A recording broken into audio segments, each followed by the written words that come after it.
Class 8, class 9, class matric. अस्सलाम वालेकुम। उर्दू की क्लास है आपकी और आपका चैप्टर है कौमी हमदर्दी। चैप्टर नंबर 2 है ये 8 क्लास के लिहाज से, और मैट्रिक के लिहाज से ये चैप्टर नंबर 3 है 9 और मैट्रिक के लिहाज से। रीडिंग मैं इसकी कर रही हूँ, इसको एक्सप्लेन करती हूँ। और से देखिए किताबों में सफ़ा नंबर है 24। हमदर्दी का लफ्ज़ हम और दर्द दो फ़ारसी कलमों से मुरक्कब है। दर्द के मायने दुख और तकलीफ़ के हैं और हम का लफ्ज़ इश्तराक के मायने लेता है। बस हमदर्दी के लफ्ज़ से दो या कई शख्सों का दुख और तकलीफ़ में शरीक होना ज़ाहिर होता है, ख्वाह इरादे से हो ख्वाह बे इरादा। मगर आजकल के इस्तेमाल में हमदर्दी से वो शिद्दत मुराद दी जाती है जो इरादे से की जाए।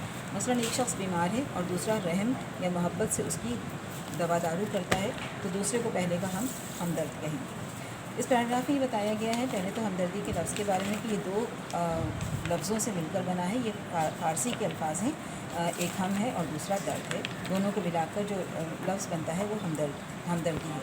इसके मायने ये हैं कि हम दूसरों के दुख में, तकलीफ़ में, मुश्किल में उनके साथ शामिल हो जाएं और उनको जो है वो इससे निजात दिलाने की कोशिश करें, चाहे हम ये इरादे के तहत करें, जानबूझ के करें या बग़ैर इरादे के करें। मगर आजकल आम तौर पे हमदर्दी वही है जो सोच समझ के इरादे के तहत की जाती है। कि मिसाल के तौर पर एक शख्स बीमार है तो दूसरा हमदर्दी की वजह से उसके इलाज मुआवजा करता है या उसकी इयादत करता है या उसका कोई भी किसी तरह से उसके काम करता है।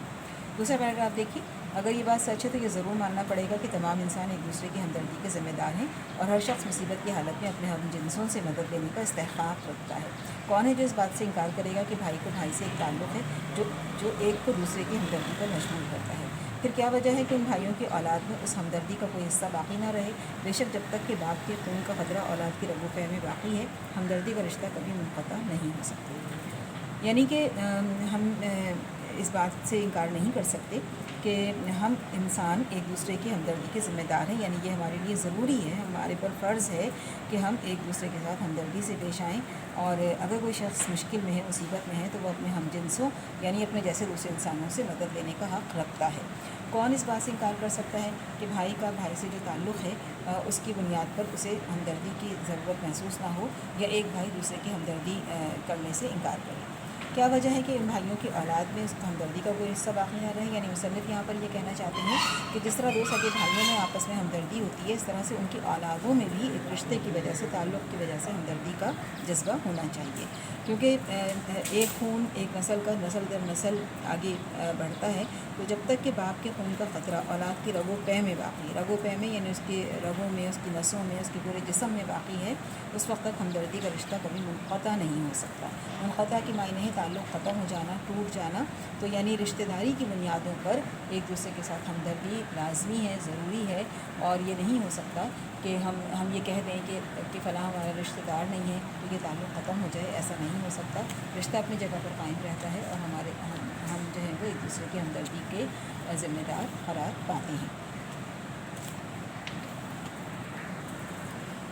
हमदर्दी हैवानात में भी पाई जाती है, यानी इंसानों की तरह जानवरों में भी ये जज्बा पाया जाता है। हम देखते हैं कि अपने बच्चों को जो है वो उनकी परवरिश करते हैं, उनकी देखभाल करते हैं, उनकी हिफाजत करते हैं, उनको ग़िज़ा पहुँचाते हैं। आपने देखा होगा कि चिड़िया का बच्चा जब छोटा सा होता है तो एक एक दाना चुन के लाती है और अपने बच्चे के मुँह में डालती है।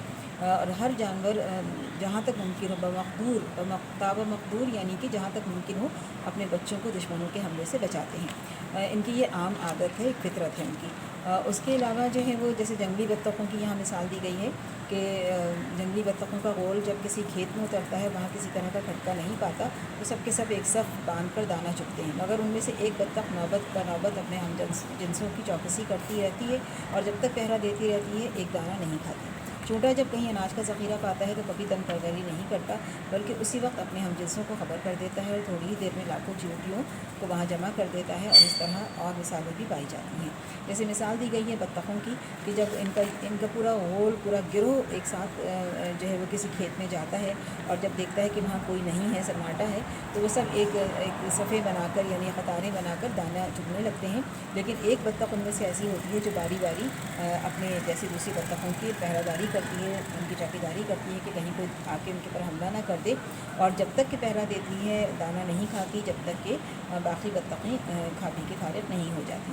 इसी तरह से मिसाल दी गई है चूँटे की कि जब कहीं उसे अनाज का यानी जैसे चावल है, दाल है, कोई और इस तरह खाने पीने की चीज़ है, تو اس کا ذخیرہ کہیں پہ نظر پڑتا ہے، نظر آتا ہے، تو وہ تن پروری نہیں کرتا. تن پروری نہیں کرتا یعنی اپنا پیٹ نہیں بھرتا، بلکہ سب اپنے جیسے چونٹوں کو خبر کر دیتا ہے، تلا کر دیتا ہے. تھوڑی دیر میں کئی چونٹے وہاں لاکھوں چونٹے جمع ہو جاتے ہیں اور سب مل کے وہ چیزیں جو ہیں وہ کھاتے ہیں. اس طرح کی کئی اور مثالیں بھی جانوروں سے ہم حاصل کر سکتے ہیں.